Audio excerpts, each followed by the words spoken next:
Dr. Fiegel, we're in week 6. This week we studied energy.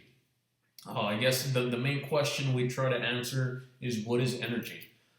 Energy is all around us. We use it in our everyday lives. It heats the homes that we live in. It powers the cars that we drive. It powers the computer that I'm making this video on today. And for humans, it gives us the energy that we need to work out or just to survive and function in general. There are many types of energy. Some that include mechanical energy, thermal energy, nuclear, chemical energy.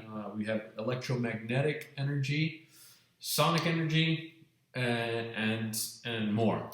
But for the purpose of this week, we're focusing on thermal energy.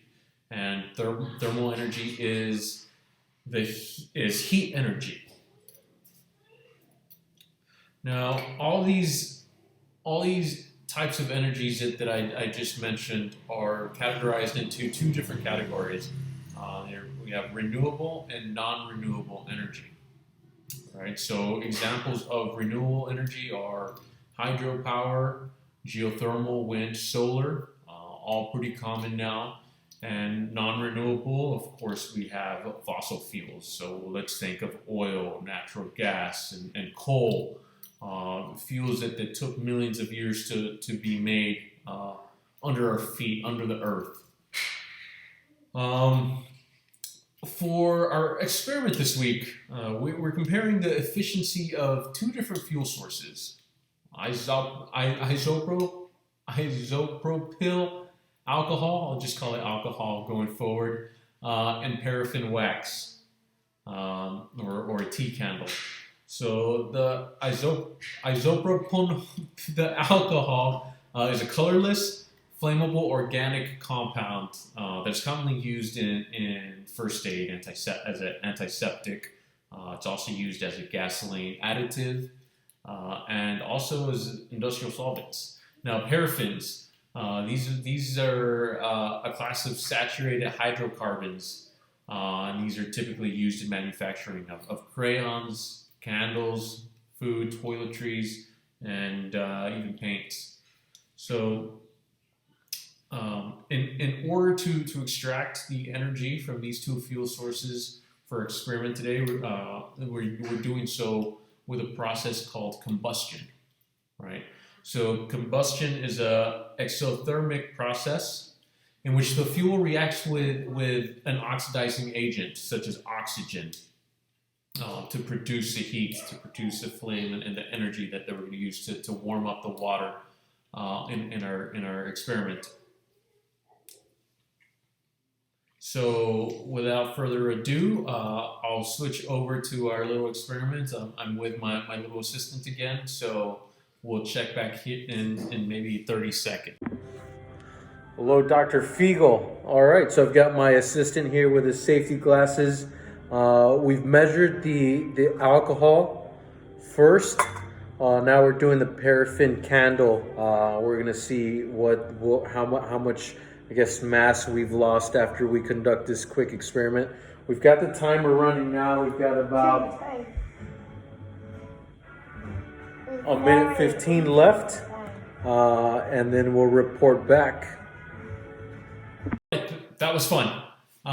So real quick, I want to touch a little bit on how we measure the heat or the energy that we used for our experiments earlier.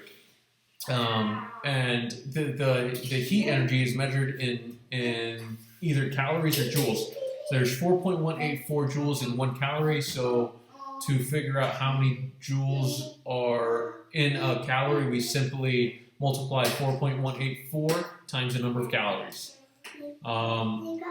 Now, 1 calorie is the amount of heat energy required to raise the temperature of 1 gram of water by 1 degree Celsius.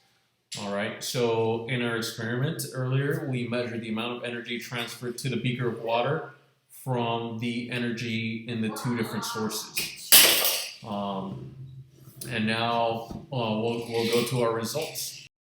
All right, so looking at our results, we want to identify which fuel was most efficient at warming our water.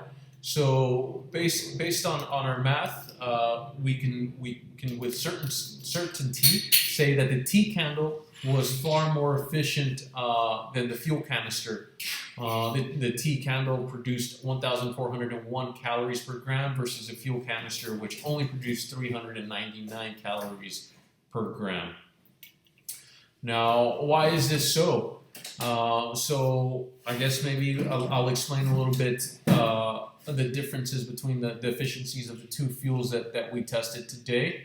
And a lot of it has to do with the chemical structure of fuels. So fuel sources differ in the amount of energy they contain. While determining the amount of energy in a fuel source can be complex, some generalizations can be made. So for one, the longer chain hydrocarbon molecules release more energy when they combust than shorter chain molecules. So for one of our sources of paraffin candle, that is composed of this a chain hydrocarbon molecules, right? So the amount of heat or energy they release is based upon the length of the chain. And sorry about that. All right, now there are two different types of hydrocarbon molecules, saturated and unsaturated. So saturated hydrocarbon, like our paraffin wax in our experiment, contains and releases more energy per molecule via combustion than an unsaturated hydrocarbon with the same amount of carbon atoms. So that is how our paraffin candle was much more efficient than our alcohol that we used on our experiment. If we were to compare it with a different fuel source, say diethylene glycol, to our paraffin wax and alcohol, the diethylene glycol would fall right in the center between our paraffin wax, so being the most efficient, and our alcohol fuel canister that we used. Finally, for our experiment, I feel like there could have been a couple of sources for error in the results that we received. And these could have came, for instance, from the tea candle. When we placed the tea candle on the test tube holder, the candle was much closer to the water beaker than the fuel canister, which sat a little bit lower. And secondly, the fuel canister wick was much thicker and absorbed more of the alcohol than the wick of the tea candle, which was quite thin, giving a larger flame to the fuel canister and perhaps heating the water much faster. And that's it for our experiment this week. Again, a lot of fun, learned a lot. And we will see you next week for carbon footprint and sustainable living. See ya.